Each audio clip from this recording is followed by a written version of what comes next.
if we take Nebraska, for example, there are several states that have this, but even if you don't have like an OnX app, you can go to Nebraska's Game and Fish website and see every chunk of public land that's out there. You can look at all the new walk-in stuff. You can zoom in on aerial photography. You can see if there's cattail sloughs in there. You can see everything.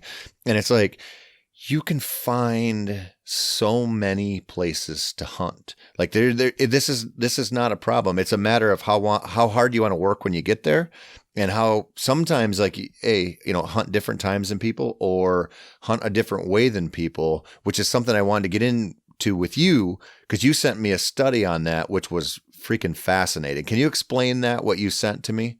Yeah. So we, as an agency, we partner with the UNO co-op unit out of Lincoln, and we had a long-term study going on pheasant nesting ecology in the Southwest. And one facet of that was hunter behavior. And, we obviously had a lot of birds collared, GPS transmitters or radio collars.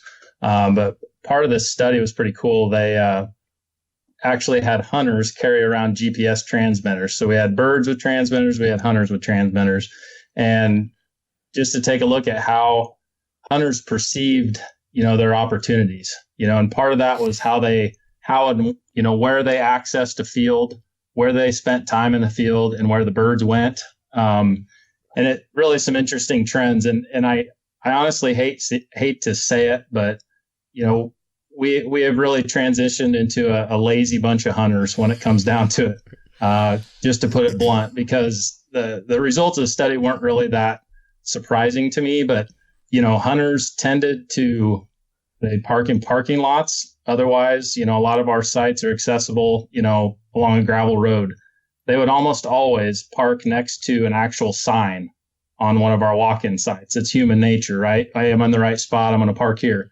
Mm-hmm. In doing so, you can about tell yourself what sort of pressure that's going to put on areas close to that. So, just by that, it's that in itself, hunters spent a ton of time next to these signs, as a proportion of time, and close to parking lots. And outside of that, they walk field edges, and you actually had fairly large chunks, even within a field, that never even got touched. So some of these sites were like, heavily hunted. They're public access in some of the best pheasant hunting area of the state in the Southwest. Some of these fields are hit, multiple times a day. I'm not saying that's true all season, but there were large chunks of these fields that never even saw a hunter, and that data, kind of backed that up. It was interesting. So you, not only did they had GPS, so you could watch the routes that hunters were taking in there, but you guys actually had pheasants tagged, and you got to see how the pheasants reacted to this pressure as well. And they were just moving into those places people didn't go. Absolutely. Yeah.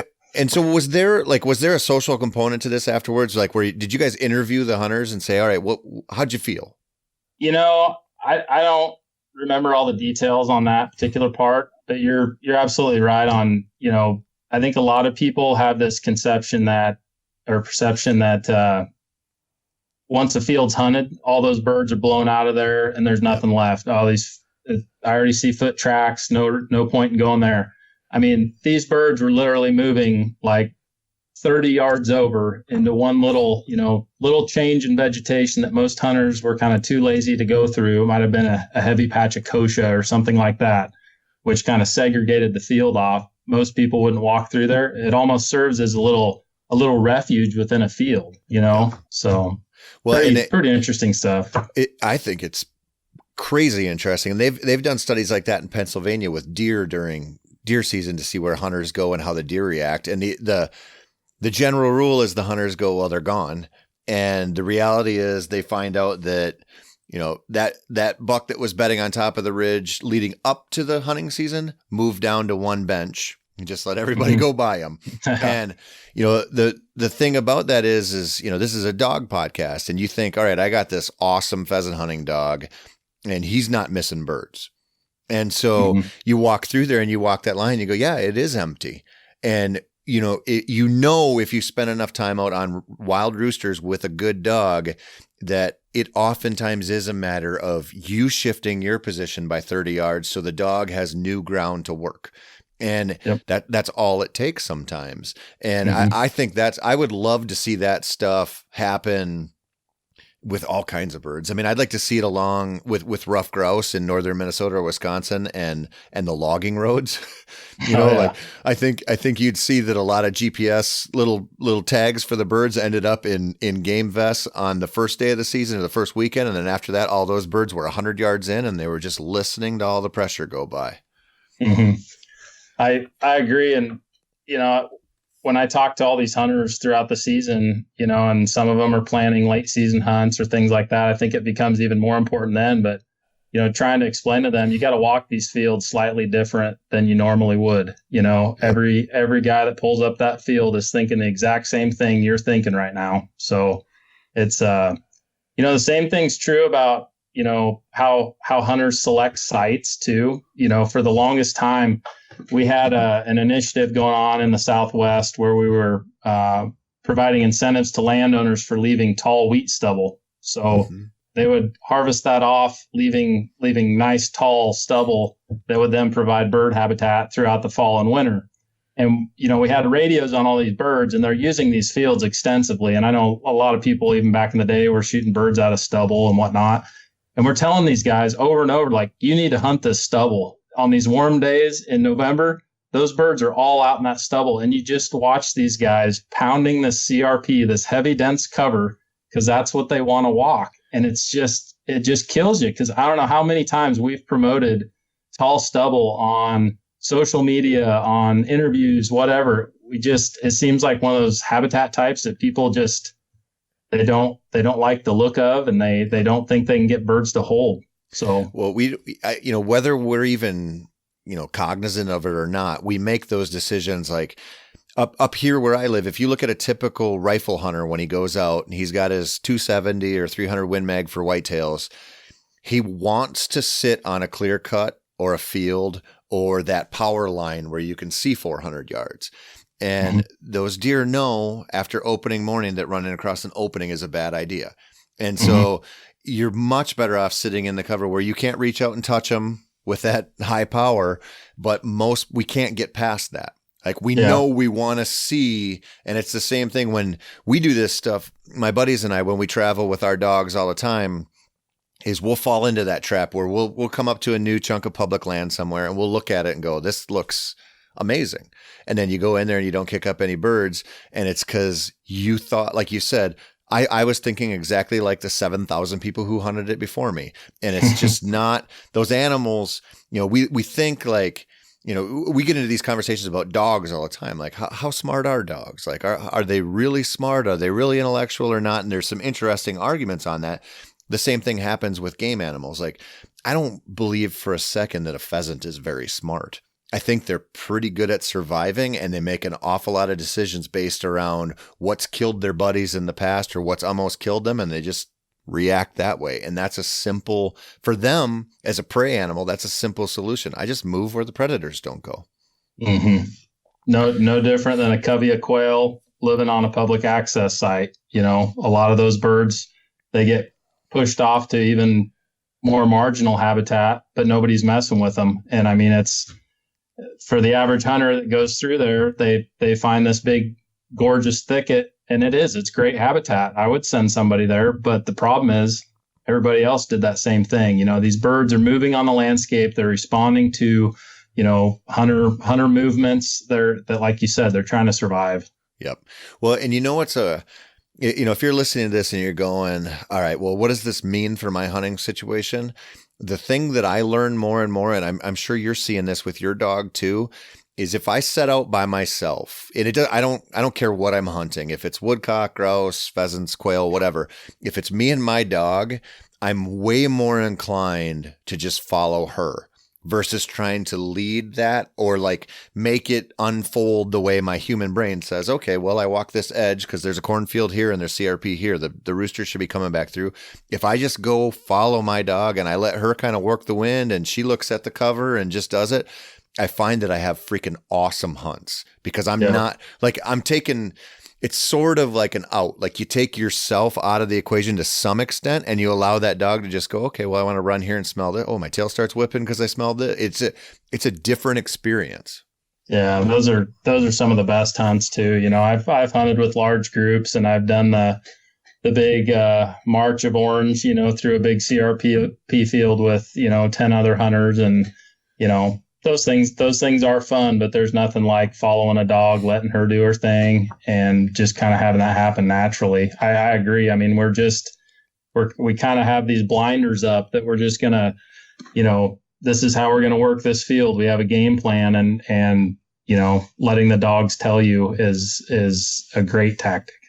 Well, and no doubt. And when you think about it, because we give our dogs so much credit, especially a seasoned dog. You're like, okay, well, if I walk along here and my dog doesn't get birdie, there weren't birds here. But what could happen, this is just hypothetical here, but I think it's probably has some truth. You think if you take a dog, your dog's age, 18 months, and you're out there and you hunt the way everybody else does, and you see your dog going someplace that you don't want her to go because you want to walk 20 yards from this fence line all the way down, you might call your dog off of birds when that dog's not confident enough to disobey you.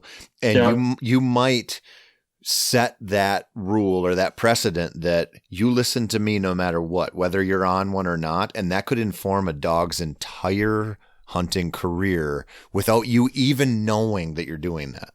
Yeah, you're conditioning a response right there, you know. And I think hunting in groups kind of like almost, you know, definitely contributes to that, you know, because you're all of a sudden you're the guy with the dog that's, you know, up ahead of you 300 yards or veers off to the west and whatever, and you feel obligated to kind of get him back on track. You don't want to be that guy, but there's a good chance your dog is over there, you know, working a bird, and then you're pulling them off them. Exactly. It's tough. Yeah. That whole, you know, big group thing, that is not my thing at all. And I really think, you know, hey, you want to do it? I don't care. But I really think if you have a dog with limited experience or you have a young dog and you want them to figure this stuff out, you want those light bulb moments, don't do that. Don't do the 10 guys in a row with 7 dogs out there because the distractions are so high. And I always think, you know, if you hunt by yourself and a bird flushes, you don't really have to think like, you're like, okay, I can just shoot it or not. You're like, depending on what happens, you know how it is when a dog gets birdie and you're with one person. Now you're thinking, okay, how does this unfold? Where is my safe zone? Where is my not safe zone? And then you get 2 people and one on each side. And now everybody's walking a little faster because they want to be there for the flush, and it changes the dynamics. And it personally makes me nervous. And I 100% think it makes the dogs more nervous because there's more things kind of like, you know, distracting them and getting in their head, and this guy talking over here, this guy yelling at his dog, or this puppy running over and sniffing the dog's butt. I think all of that stuff, it hinders the process for them to just be comfortable and learn. Mm-hmm. Especially for a young dog. You know, that's what I told myself last year. I was not going to hunt in those big groups. I usually do that a time or 2 a year, and I just kind of opted out of that and spent time with my dog, let her figure things out. And you obviously, you know, want to have a dog that's conditioned to hunt effectively with other dogs. You know, when you join up with one of your buddies, you don't want them, you know, totally to just be this solo, you know, or a dog that doesn't get along with some other dog. So you got to expose them at some point in time. But to me, like you said, you know, a young dog, that is the last place you want to be working them. Yeah. Well, and that's, you know, there's a difference there, I think, with working with other dogs. Like, obviously you want a dog that's kosher with other dogs. Like, you always want that. You don't want that dog that wants to fight or get super distracted or play or whatever. But I'm to the point, like, you know, I run flushers, and my dog,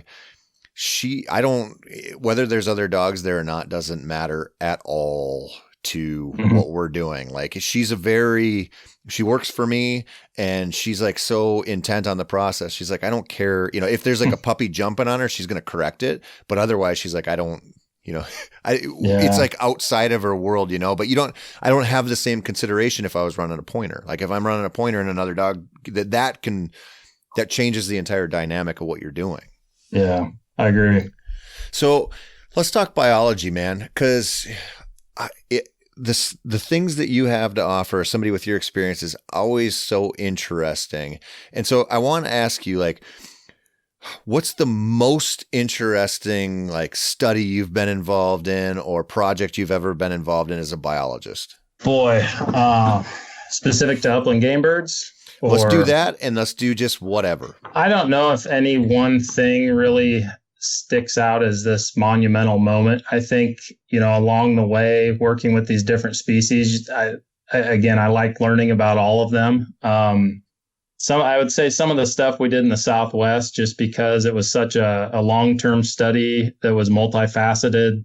It was neat to see, an area where we really focused a lot of our efforts on the landscape as far as, incentives to landowners. We really pushed our public access and being able to utilize research to really answer some of those questions we had from a biologist standpoint on, you're out there delivering habitat and things like that. And I wonder why this happens, or I wonder why that. And being able to answer some of those questions was pretty cool with that research. Give me an example of one of those questions. I think, some of the stuff that we just described with regard to how hunters utilize sites, those sorts of things play into our decisions on what properties to enroll or where an access point should be. One common thing that's came up in our access program are sites that are very tough to get to. We mentioned hunters are, I'm not bashing hunters here, but like I said, they're kind of lazy. In general. And if you have a site where you got to hump it in there a half mile just to get to it, is it going to get utilized? And some of those, some research can really shed light on some of those things. Yeah. Well, I totally get it. I get when you're doing you're considering public access and habitat and whether a certain spot's worth it or not to be open. I understand all those considerations. I wish there were lots more places where, you had to hike for a half a mile to get in there. Because I always think about that. We look at those, we look at that all the time. And that comes from my big game background, where if you're hunting deer on public land and you only have to walk 100 yards, it's going to suck. Because that's everybody's going to do that. Right. And the bird thing, they figured that stuff out too. And I always think about this. It's kind of like the thing, like ask your dog if your dog wants to go hunting. If your dog says yes, go. If you have to hike a half a mile to get in there, I get everybody has different physical abilities and stuff, but walking a half a mile in most situations, you're talking like a 10-minute commitment tops. You know what I mean? Like it's so to get to good bird hunting, that's nothing. But it's crazy that you have to factor that in. I mean, but you just do. Yeah, in many cases, it is a deterrent. And my thought process on that, looking from a statewide standpoint, is I want to be able to provide, opportunities for all those types of hunters. You have some that, like you said, have accessibility issues or things like that, or may only go, not be able to get off the road very far to hunt. Then you have more of the diehard people that want that kind of backcountry feel. We don't have a lot of that in Nebraska, obviously. But, there are some situations where it's nice having a few of those sites that are less accessible because you really accommodate a different type of hunter, I think. Yeah, for sure. And so I want to get back to the biology thing in a second, but it seems like, and I'm not seeing this just in Nebraska. It seems like several states are really paying attention to this. And we know, like in the hunting space, the dirty secret is it's dying. Like it's in general, we're losing hunter numbers in a way that we're not recruiting them to fill in the space. And so we have this attrition rate going on. And it seems like the easiest way to address that, aside from like some of the youth things and the mentorship stuff, which is, hit or miss, might work, might not work, is just a focus on access. How do we get more? Because that's the complaint, right? I don't have a place to go. I don't have a place to go. And it seems like states like Nebraska are just laser focused on that and going like, where can we get more land open? Where can we get more land? Is that true, or is that in my head? Absolutely. I mean, Nebraska, like many Midwest states, is heavily privately owned. And here in Nebraska, we're 97%. So that's really our opportunity to increase access is going to occur on private lands. And every surrounding state's the same way, you know. So there's definitely a big emphasis on access, land acquisitions, you know, at certain points in time make sense, or you get ground donated to you, and you know, you obviously hope to take advantage of any of those opportunities. There's a lot to that. But it seems like these private lands access programs, you know, WEHA in Kansas, Open Fields and Waters in Nebraska, it's definitely a way where we can really enhance access without having to have all those burdens of land ownership. Yep. And at the same time, we're benefiting our landowners. We're working cooperatively with them. So I like how it's full circle because, as you know, hunters help fund that program. You know, many of these access programs are paid for by purchasing permits in Nebraska, habitat stamps, things like that. So yeah, it's something I'm very passionate about, and it's a desire of our hunters to have more access. Nearly every survey we put out to our hunters as why didn't you hunt, or what are the major factors? Access rises to the top almost every time. I don't think it's the silver bullet, but I do think it's a big piece of the puzzle.